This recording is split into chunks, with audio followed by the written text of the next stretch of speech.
xTool has been quite big on their laser engraving promotion. There's thousands of ads I've seen on their products, and I literally bet that one of their ads will pop up right here. So if I tell you, hey, there's this live training on... So I was excited when I got to review the xTool M1 laser engraver and cutter? I don't know. Basically, the M1 is a special laser engraving machine because it's a laser engraver and a Cricut all in one. You know, Cricut, those cutting machines like old grandmas use.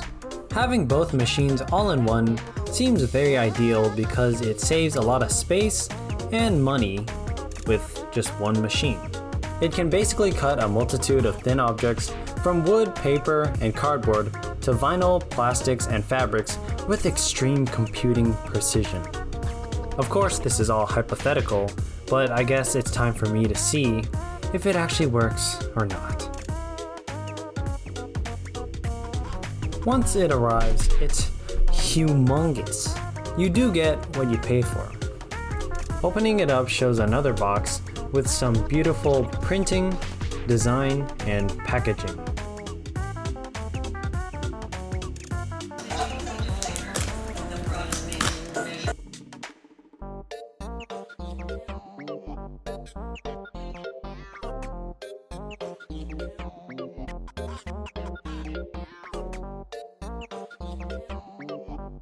It seems like you get nothing, but stored creatively inside the engraver is everything you'll need, even a little message. Thanks, Mr. or Mrs. Wei.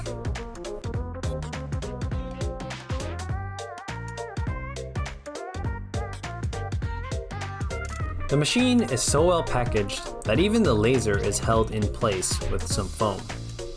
But now, I think it's time to move it somewhere else.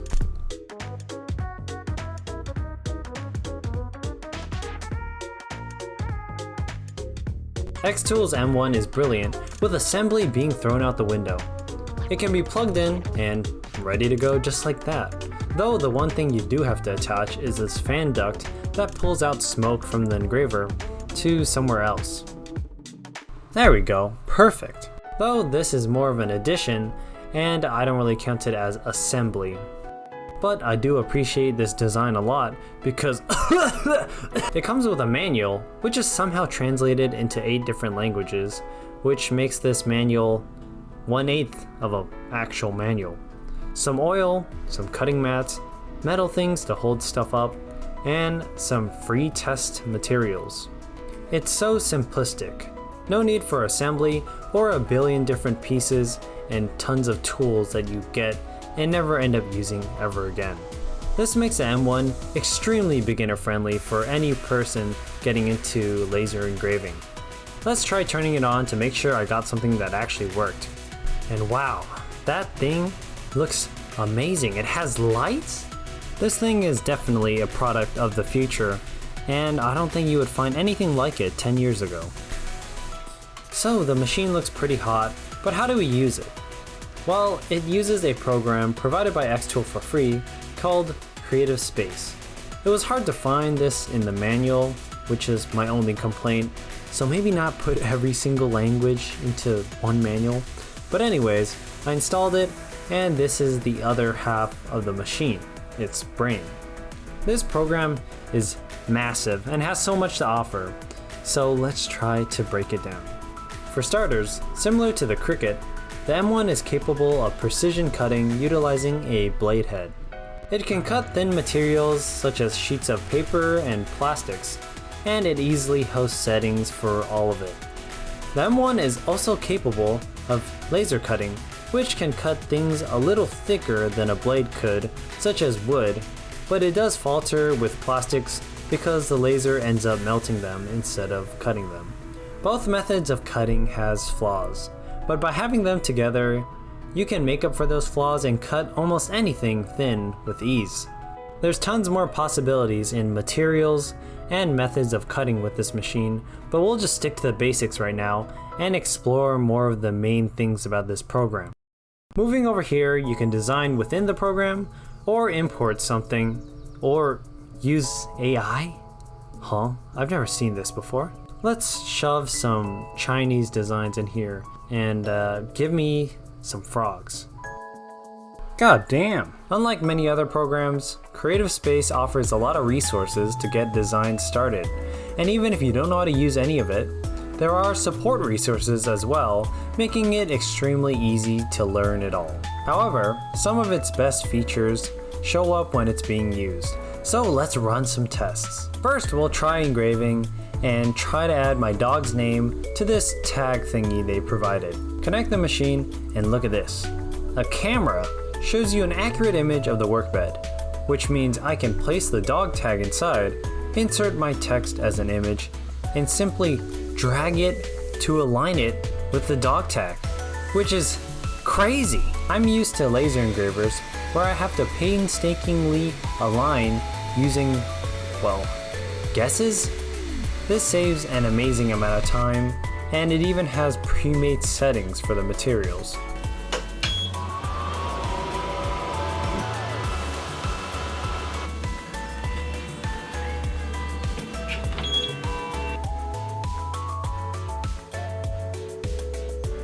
The final product turned out exactly as I envisioned, and I'm surprised that the alignment worked so well and accurately.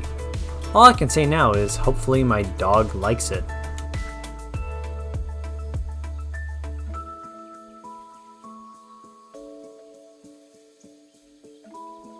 Next up is laser cutting.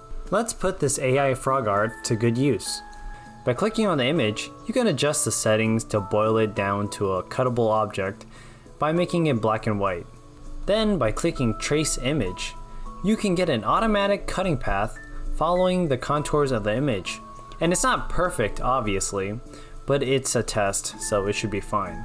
Let's put the wood in and scale the design. I guess I'll make it 100 millimeters, but I was curious. Is the camera and the program really accurate to real life? So I got my ruler to check, and my god, it's probably more accurate than my ruler. Wait, I forgot the triangle thingies. This keeps the wood off the surface of the machine so that it doesn't damage the bottom. Let's stick them under the wood, and here a problem arose. Now that the wood is slightly higher, perspective makes it larger on camera, meaning my design is no longer scaled properly. But these guys, they knew, and they corrected it with this option. Like, my god, this thing is smart. I've never seen a feature like this in anything that I've ever owned, where it corrects for perspective. And I'm glad that the designers thought of this, because who would've? Now let's cut. The machine only works when the cover is closed for safety reasons. And the cover actually protects you from the laser, acting like a sunglass, preventing any eye damage. I wanted to check if the tube was doing its job, and it definitely was. The final product is decent. The M1 doesn't have the most powerful laser, and it lacks an air pump to reduce the residue and burns found on the cut. It also gets pretty messy inside the machine, but it cuts well, and it just depends on your needs, really. Finally, let's test the blade cutting. Cutting relies on having this cutting mat, which is sticky and keeps the cut in place, as well as preventing damage to the bottom. Before cutting, we actually have to add in the blade, and the blade head is easily removable because it's magnetic, which I find pretty incredible.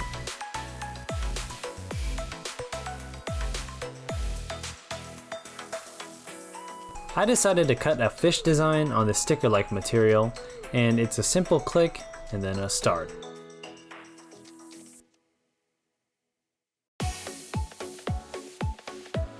Well, the cut is definitely precise. Maybe too precise. And now I'm questioning why I decided to cut this detailed thing. What am I supposed to do with this? Maybe I'll stick it on my water bottle. With that, all three main features of the M1 have been exposed, and the possibilities to cut stickers, wood artworks, and engrave designs on almost any surface is just right around the corner.